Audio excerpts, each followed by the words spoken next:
Dios les bendiga, familia, hermanos y amigos. Aquí estamos nuevamente en nuestro podcast saludando a todo el que me escucha. Me da mucho gusto saludarles en el nombre de nuestro Señor Jesucristo. Y bueno, pues como quedamos pendientes con la segunda parte de nuestro estudio bíblico, el cristiano y el temor, pues vamos a continuar entonces con el tema. Y le invito, si le es posible, que tenga su Biblia a la mano y papel y lápiz por si gusta tomar sus notas. Bueno, pues en el estudio pasado vimos que el pueblo de Israel se había llenado de temor porque no habían creído a Jehová su Dios. Y aprendimos también que el temor viene por la falta de fe, por la incredulidad, por dudar de la palabra de Dios. Por consiguiente, vimos que el temor se aleja de nuestras vidas cuando decidimos creer a Dios, creer a sus promesas, creer a sus palabras. Y me gustaría que hoy analizáramos un poco las razones por las cuales puede entrar el temor en nuestra vida y tengamos cuidado en reconocerlas para que de esa manera podamos parar a tiempo y no permitirle al temor entrar en nuestra vida. Y para comenzar quisiera que analizáramos un poco más profundo la misma ocasión que estudiamos la vez pasada, donde el pueblo de Israel se llenó de temor a tal grado que dijeron palabras e hicieron cosas que acarrearon consecuencias en su vida. Así que les invito a que vayamos al libro de Números y vamos a leer en el capítulo 13 y vamos a comenzar en el verso 1 en adelante. Y recuerdan que en el estudio pasado que leímos en Deuteronomio 1, Moisés estaba recordando, recapitulando lo que había acontecido al estar a punto de entrar a la tierra prometida. Bueno, pues aquí en el libro de Números, capítulo 13, nos narra exactamente cuando esto sucede. Así que vamos a leer, los que tengan ahí, me siguen con su vista, vamos a leer ahí en Números, capítulo número 13, verso 1, que dice: Y Jehová habló a Moisés diciendo: Envía tú hombres que reconozcan la tierra de Canaán, la cual yo doy a los hijos de Israel. De cada tribu de sus padres enviaréis un varón, cada uno príncipe entre ellos. Y Moisés los envió desde el desierto de Parán, conforme a la palabra de Jehová. Y todos aquellos varones eran príncipes de los hijos de Israel. Estos son sus nombres. Y aquí nos empieza a dar los nombres de cada uno de los que fueron de cada tribu. De la tribu de Rubén, Samúa, hijo de Zacur. De la tribu de Simeón, Safat, hijo de Ori. Y vamos a poner atención en el verso 6. De la tribu de Judá, ¿a quién? A Caleb, hijo de Jefone. De la tribu de Isaacar, Igal, hijo de José. Ahora pongamos atención otra vez en el verso 8. De la tribu de Efraín, Oseas, hijo de Nun. Bueno, y así continúa dando los nombres de cada uno de los que fueron seleccionados para ir a ver la tierra prometida. Vamos a pasar al verso 16. Estos son los nombres de los varones que Moisés envió a reconocer la tierra. Y fijémonos lo que dice: y a Oseas, hijo de Nun, a quien se menciona en el verso 8, le puso Moisés el nombre de Josué. Así que este Oseas es el mismo que conocemos más nosotros como Josué. Verso 17. Los envió pues Moisés a reconocer la tierra de Canaán, diciéndoles: Subid de aquí al Negev y subid al monte, y os observad la tierra como es, y el pueblo que la habita, si es fuerte o débil, si poco o numeroso, cómo es la tierra habitada, si es buena o mala, y cómo son las ciudades habitadas, si son campamentos o plazas fortificadas. ¿Y cómo es el terreno? Si es fértil o estéril, si en él hay árboles o no. Y esforzaos y tomad del fruto del país. Y era el tiempo de las primeras uvas. Verso 21. Y ellos subieron y reconocieron la tierra desde el desierto de Sin hasta Rehob, entrando en Amat. Y subieron al Negev y vinieron hasta Hebrón. Y allí estaban Aimán, Sesaí y Talmai, hijos de Anac, Hebrón fue edificada 7 años antes de Zoán en Egipto. Y llegaron hasta el arroyo de Escol, y de allí cortaron un sarmiento con un racimo de uvas, el cual trajeron 2 en un palo, de las granadas y de los higos. Y se llamó aquel lugar el Valle de Escol por el racimo que cortaron de allí los hijos de Israel. Escol quiere decir racimo. Verso 25. Y volvieron de reconocer la tierra al fin de 40 días. Y anduvieron y vinieron a Moisés y a Aarón y a toda la congregación de los hijos de Israel en el desierto de Parán, en Cades. Y dieron la información a ellos y a toda la congregación, y les mostraron el fruto de la tierra. Verso 27. Y les contaron diciendo: nosotros llegamos a la tierra a la cual nos enviaste, la que ciertamente fluye leche y miel, y este es el fruto de ella. Ahora pongamos especial atención en el verso 28. Mas el pueblo que habita aquella tierra es fuerte, y las ciudades muy grandes y fortificadas. Y también vimos allí a los hijos de Anac.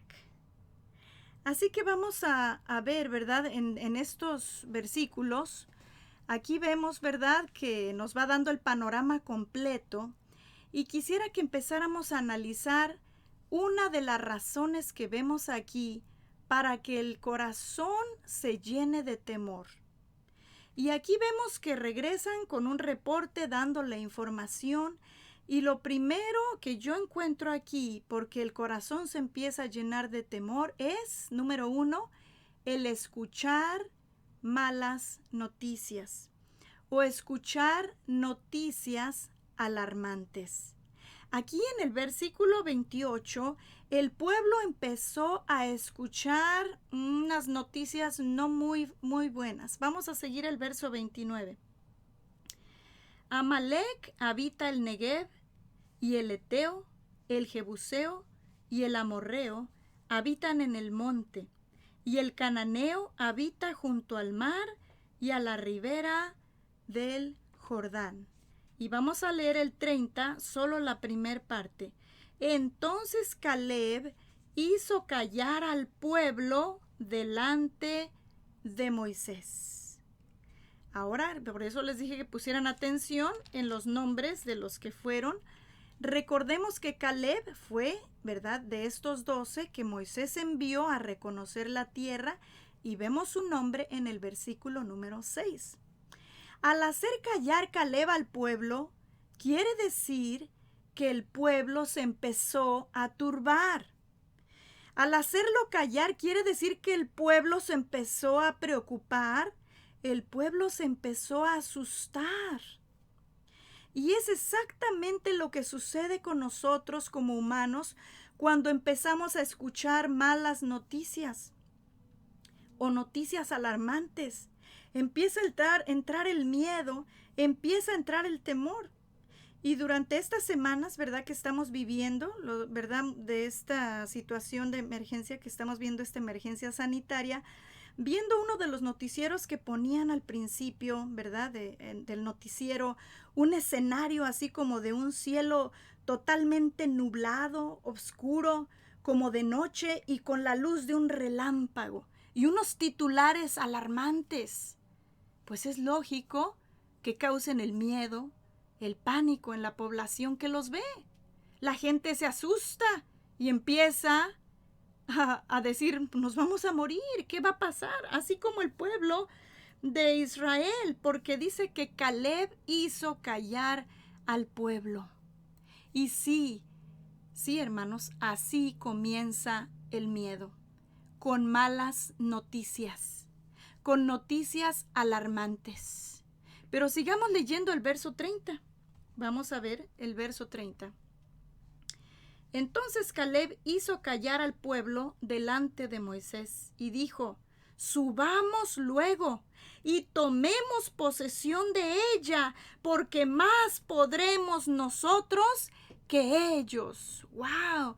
Miren, hermanos, los 12 espías habían hecho el mismo recorrido, habían visto las mismas ciudades, habían visto los mismos gigantes. En otras palabras, estaban enfrentando estas 12 personas, estos 12 varones, los mismos retos. Pero lo que 10 de ellos veían como una mala noticia, lo que veían como una situación alarmante, los 2 de ellos lo veían como una oportunidad para la victoria. Muy importante esto. Sigamos leyendo el verso 31. Mas los varones que subieron con él, o sea, con Caleb, dijeron: no podremos subir contra aquel pueblo. ¿Y por qué ellos decían que no? Porque es más fuerte que nosotros. Fíjense las palabras que dijeron. No podremos subir contra aquel pueblo porque es más fuerte que nosotros. Aquí vemos entonces que el temor comienza con las malas noticias, pero sigue descendiendo aún unos escalones más abajo cuando empezamos a decir: no puedo. Esto no puede ser, no tiene remedio. Ellos dijeron: no podremos subir contra aquel pueblo. ¿Y por qué razón? Y ellos dan su razón. Porque es más fuerte que nosotros. Fíjense, hermanos, ya después de haber escuchado las malas noticias, las noticias alarmantes, cuando después de haber escuchado noticias malas, todavía estamos a tiempo de creer a las promesas de Dios. Todavía estamos a tiempo, aunque escuchemos en nuestros oídos malas noticias, todavía estamos a tiempo de creer a las palabras de Dios. Y es que aquí no se trata de creer en Dios, porque si pregunto ahora mismo a los que me están escuchando, ¿cuántos de ustedes creen en Dios? Pues estoy segura que casi todos dirían: pues claro, que sí creo en Dios. ¿Verdad? Pero como dice Santiago en su carta, en el capítulo 2 y el verso 19, donde nos dice: ¿tú crees que Dios es uno? Bien haces. También los demonios creen y tiemblan. Mas ¿quieres saber, hombre vano, que la fe sin obras es muerta? Así que el mero hecho de creer en Dios no nos hace diferentes a los que no creen a Dios, ya que dice la palabra que los demonios también creen y ellos aún tiemblan. Esto quiere decir que ellos saben el poder que Dios tiene para mandarlos al abismo o para hacer cualquier cosa que Él decida. Pero nos dice aquí, ¿verdad?, en Santiago, que la fe sin obras es muerta. O en otras palabras, la fe sin obras, sin mi manera de comportarme en fe, no es fe. Si nosotros vivimos una vida llena de temores, llena de vicisitudes, llena de dudas, llena de cuestionamientos, tales como: ¿me escuchará Dios? ¿Acaso Dios todavía me amará? ¿Me irá a cuidar Dios de esta epidemia? ¿Verdad? Ya estamos. ¿Y qué tal si Dios no me cuida y me contagio del virus? Y empezamos a cuestionar en nuestra mente al empezar a escuchar las malas noticias, las noticias alarmantes. Por eso cuando escuchamos noticias alarmantes, todavía estamos a tiempo de parar. Pero como decíamos, hay un paso más, donde ya cuando decimos: es que no puedo, Es que Dios no me escucha. Ya Dios no me oye. Ya Dios se alejó de mí. Qué triste es llegar a ese punto, porque ese es el segundo paso a la derrota. Así que regresando a nuestro verso 31, lo volvemos a leer. Mas los varones que subieron con él dijeron: no podremos subir contra aquel pueblo, porque es más fuerte que nosotros. ¡Qué palabras tan desalentadoras! Y aquí encontramos entonces la segunda razón por la que el corazón se llena de temor. La segunda razón es, que yo encuentro en este pasaje, por la que viene el temor, es bloquear nuestra mente a las promesas de Dios y tratar de manejar la situación por nuestras propias fuerzas. Ellos dijeron: no podremos. ¿Por qué se bloquea nuestra mente a las promesas de Dios? Si ya Dios había dicho: vayan, yo les entregaré esta tierra. ¿Por qué se bloqueaba su mente? La respuesta es por haber visto a los gigantes de las circunstancias y haber pensado, fíjense, en nuestra mente: ellos son más fuertes que nosotros. Y dejando a un lado totalmente las promesas de Dios, solo se enfocaron en sus propias fuerzas. Por eso yo encuentro como segunda razón para el que el temor se apodere de la vida del hombre, que es bloquear nuestra mente a las promesas de Dios y tratar de manejar la situación por nuestras propias fuerzas, con nuestros propios medios. Pero sigamos leyendo los versos 32 y 33. No solamente, fíjense, dijeron eso, sino vamos a ver qué más dijeron. Verso 32. Y hablaron mal entre los hijos de Israel de la tierra que habían reconocido, diciendo: la tierra por donde pasamos para reconocerla es tierra que traga a sus moradores. Y todo el pueblo que vimos en medio de ella son hombres de grande estatura. Verso 33. También vimos allí gigantes, hijos de Anac, raza de los gigantes, y éramos nosotros, a nuestro parecer, como langostas. Así les parecíamos a ellos. ¡Wow! ¿Se fijan, hermanos, cómo el miedo nos hace exagerar las cosas? ¿Cómo el miedo nos hace exagerar las circunstancias? En primer lugar, dicen que esa tierra se traga a sus moradores, que se los come vivos. Bueno, pues si se los hubiera comido, pues ya no habría nadie viviendo ahí, ¿verdad? En segundo lugar, dice que todos son de grande estatura. Ahí también están generalizando exageradamente que todos eran muy grandes, cuando eran solamente ahí de los que quedaban todavía de la raza de los gigantes. Y en tercer lugar, se menosprecian a ellos mismos exageradamente, se comparan con langostas, que vienen siendo lo que conocemos como saltamontes, esos insectos pequeños. Exageradamente, totalmente se comparan, se menosprecian a ellos mismos diciendo: somos como unos insectos frente a este pueblo. Qué terrible cuando ya llegamos al punto de decir que no valemos nada, que todo nos va a pasar mal y que nos van a destruir. Saben, hermanos, el que no confía en Dios dice: es que yo no puedo. El que no confía en Dios dice: es que yo no soy inteligente.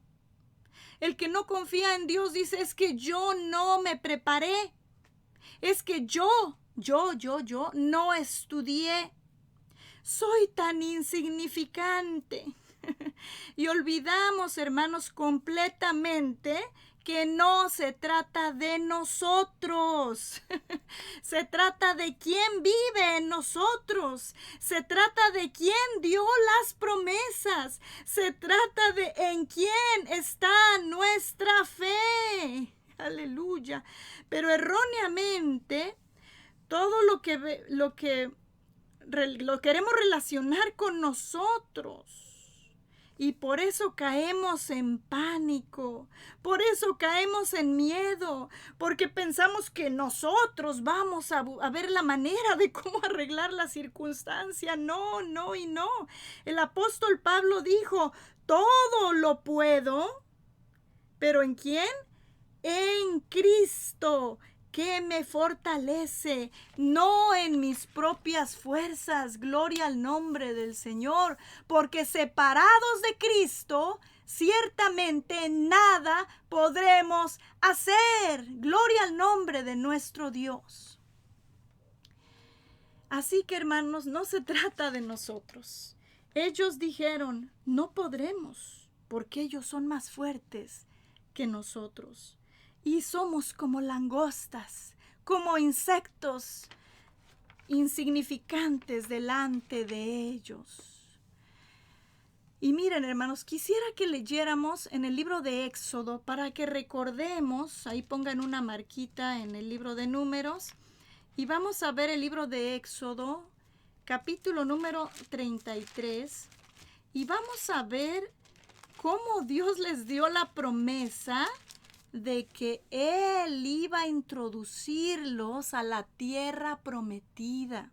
Ellos no lo iban a hacer solos, lo iba a hacer Dios por ellos. Y miren, vamos a ver en Éxodo 33 del versículo 1, 2 y 3 esta interesante escritura. Y vamos a ver aquí, hermanos, la misericordia de Dios, nuestro Dios tan amoroso, tan grande. Miren, hermanos, si no será nuestro Dios misericordioso y amoroso, porque el contexto de este pasaje de Éxodo 33 es increíble. Aquí está pasando que mientras Moisés había estado en el monte Sinaí recibiendo las tablas de la ley, hablando con Dios, el pueblo abajo le dice a Aarón, haznos dioses que nos dirijan y que vayan delante de nosotros, porque a este Moisés ya no sabemos qué le ha sucedido, porque ya tenía, ¿verdad?, casi 40 días allá arriba en el monte. Y fue cuando Aarón les dijo, denme sus zarcillos de oro, y les hizo un becerro de oro. Y entonces, eso fue tremendo. Entonces, ¿verdad?, les dijo, ahí están tus dioses. Estos son los dioses que te sacaron de la tierra de Egipto. Y verdad dice que hasta hicieron un altar delante del becerro y ofrecieron holocaustos. Fue una terrible idolatría, una terrible abominación que el pueblo estaba haciendo, y este es el contexto de lo que vamos a leer, hermanos. Y vemos que en esa ocasión Dios hirió al pueblo y los castigó por haber hecho tal abominación. Y aún así, después de ese pecado tan grande, miren las palabras que Dios le da a Moisés. Observemos la maravillosa promesa que Dios les da. Éxodo 33, 1.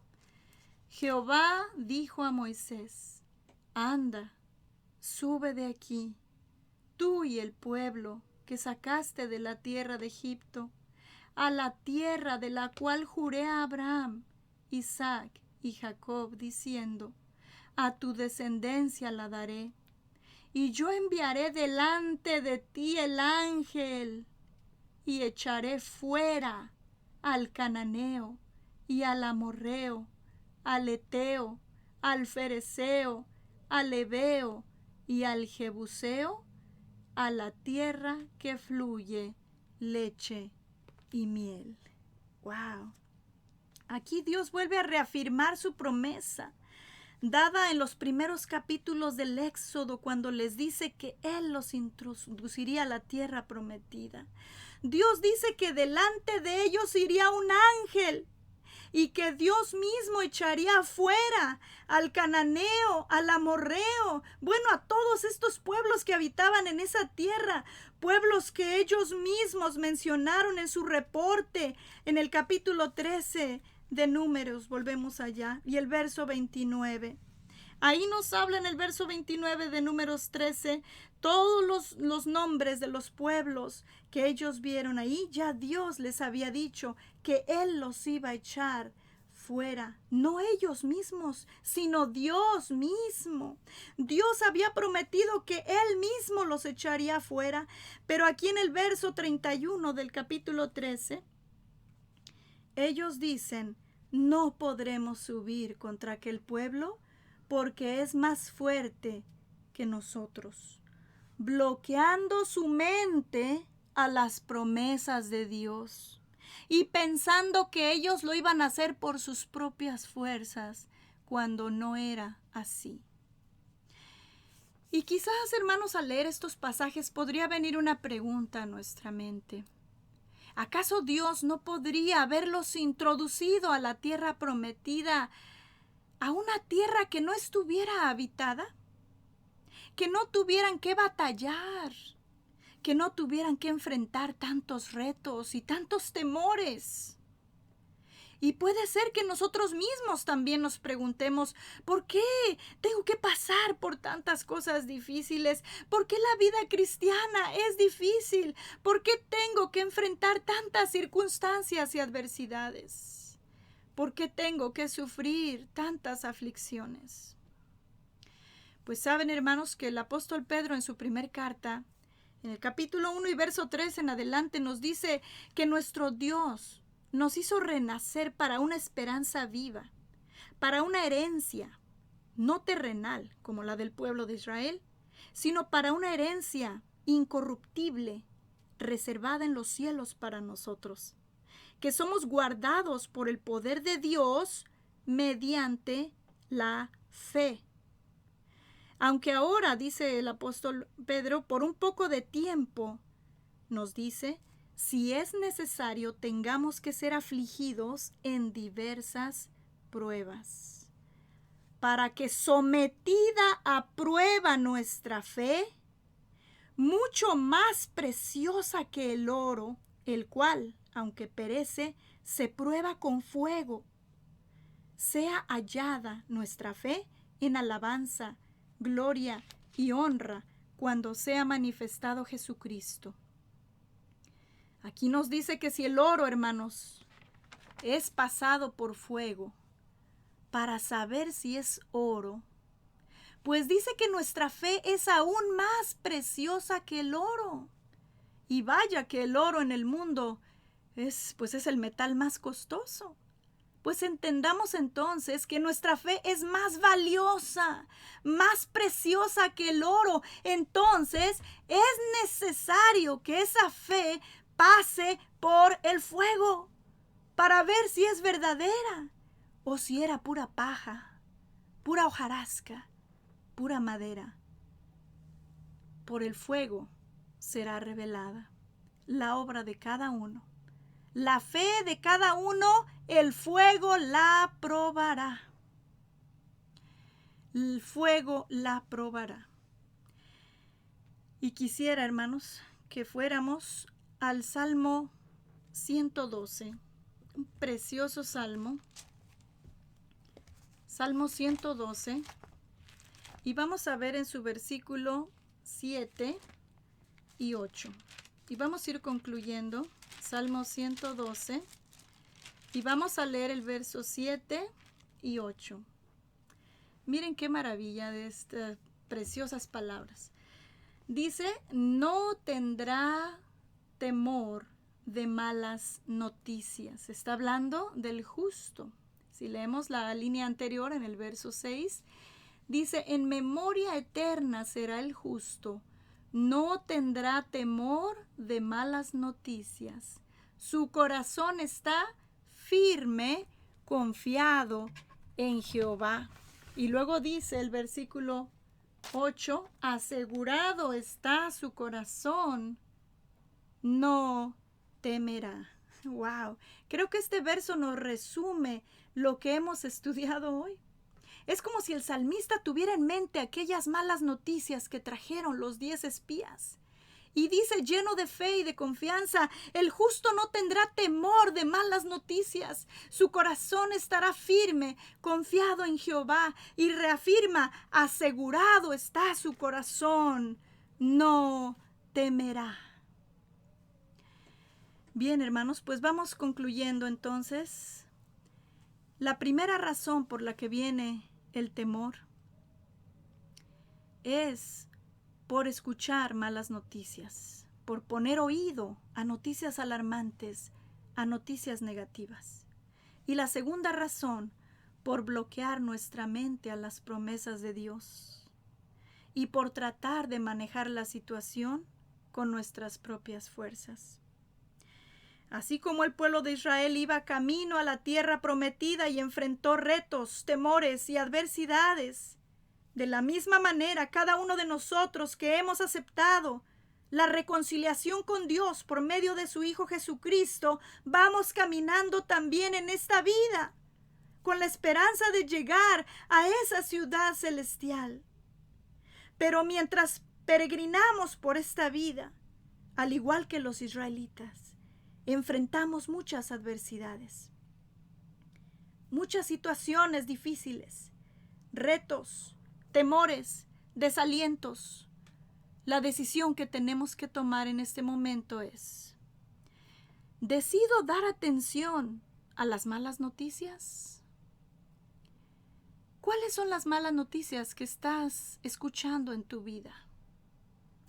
Ya estudiamos cuáles noticias negativas escucharon los israelitas. ¿Cuáles son las que tú estás escuchando?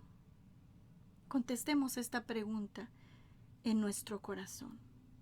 ¿Será alguna mala noticia en la familia? ¿Será alguna mala noticia en una situación familiar? ¿O quizá una mala noticia de salud? Solo tú y yo sabemos cuáles malas noticias llegan a nuestros oídos.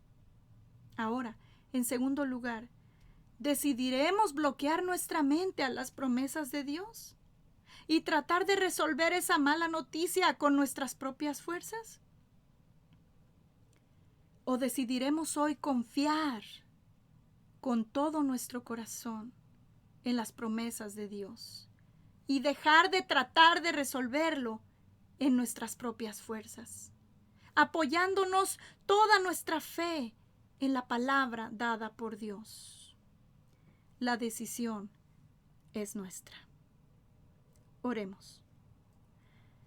Bendito Dios y Padre nuestro, en esta hora alabamos y glorificamos tu santo nombre.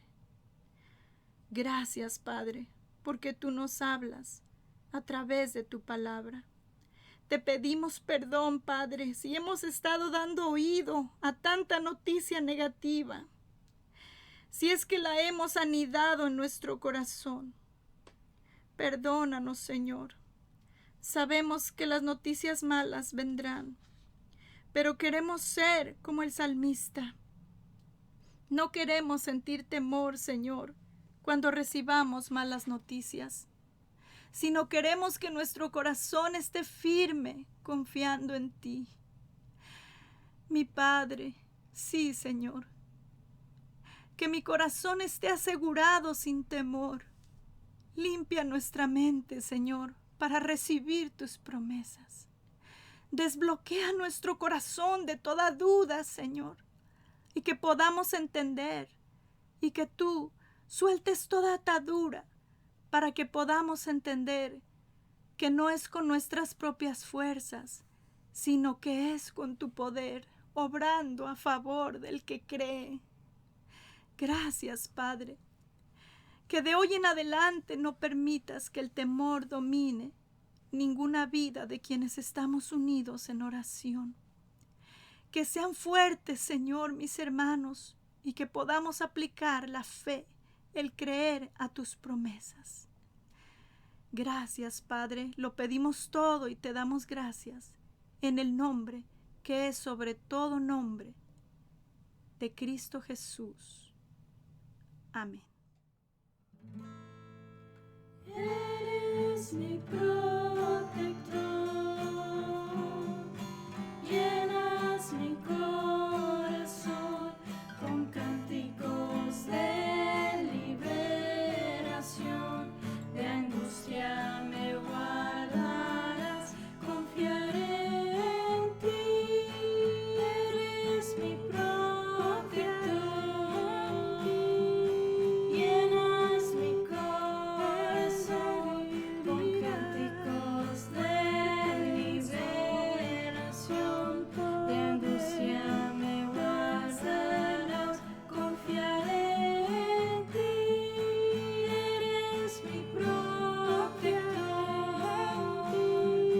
llenas mi corazón con cánticos de liberación, de angustia me guardarás, confiaré en ti.